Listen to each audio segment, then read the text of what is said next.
దేవుని చిత్తాన్ని నెరవేర్చేవాడు దేవుని సన్నిధిలో ఉంటాడు. దేవుని చిత్తాన్ని నెరవేర్చేవాడు సమృద్ధిని పొందుకుంటాడు. దేవుని చిత్తాన్ని నెరవేర్చేవాడు ఆశీర్వదకరంగా ఉంటాడు. చూడండి, ఈరోజు రక్షణ పొందుకుంటున్నాము, మందిరానికి వెళుతూ ఉన్నాము, మన ఇష్టానుసారమైన కార్యాలు చేస్తున్నాము. కానీ ప్రభువుకు ఏది ఇష్టమో, ప్రభువుకి ఏది ప్రీతికరమైనదో అది తెలుసుకోకుండా మన చిత్తాన్ని మనం చేస్తూ ఉన్నాం. చూడండి, మన సొంత గృహాలలో మన ఇష్టాలు మనం చేసుకుంటూ, మనకిష్టం వచ్చినట్లుగా ఇండ్లు కట్టుకుంటూ, మనకిష్టం వచ్చినట్లుగా ఉద్యోగాలు చేసుకుంటూ మన చిత్తంలో బ్రతుకుతూ ఉన్నాం. కానీ దేవుణ్ణి తెలుసుకున్న తర్వాత, దేవుణ్ణి నమ్మిన తర్వాత దేవుడు కోరుకున్నది ఏంటిదంటే మనము పూర్తిగా ప్రభు యొక్క కంట్రోల్లో ఉండాలి, ప్రభు యొక్క నడిపింపు క్రింద ఉండాలి.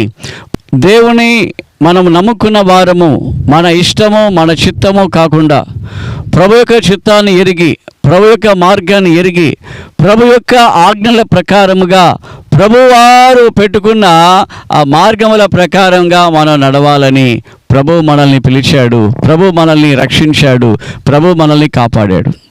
అప్పుడు మనకు కృప పెరుగుతుంది, ఆశీర్వాదము పెరుగుతుంది. మనము లోబడితేనే, ఆయన చిత్తానుసారముగా మనం ఉంటేనే, ఆయన చిత్తాన్ని మనం చేస్తేనే ఫలిస్తాము. ఆయన చిత్తానుసారంగా ఉండి ఆయన చిత్తాన్ని చేస్తే మనం గొప్పగా అభివృద్ధి పొందుకుంటాం. కాబట్టి ప్రియా దేవుని బిడ్డ, మీరు నేను ఈరోజు ప్రభువుకు చిత్తం ఏంటో, ప్రభుకి ఇష్టమేంటో అది తెలుసుకొని ప్రభు యొక్క మార్గములో, ప్రభువారి యొక్క చిత్తములో మనం వెళ్దాం. దేవుడు నిన్ను నన్ను ఆస్వాదించునుగాక. నీ సొంత ఆలోచన వద్దు, నీ సొంత రూల్స్ వద్దు, నీ సొంత చిత్తము వద్దు, నీకు ఇష్టం వచ్చినట్లుగా బ్రతకాలని అనుకోవద్దు, నీకు ఇష్టం వచ్చినట్లుగా ఉండాలని అనుకోవద్దు. దేవుని ఇష్టమేంటి నీ జీవితంలో, దేవుని చిత్తమేంటి నీ జీవితంలో, దేవుని చిత్తమేంటి అది తెలుసుకొని ముందుకు వెళ్ళడానికి ప్రయత్నించు. ప్రభు నిన్ను ఆస్వాదించునుగాక.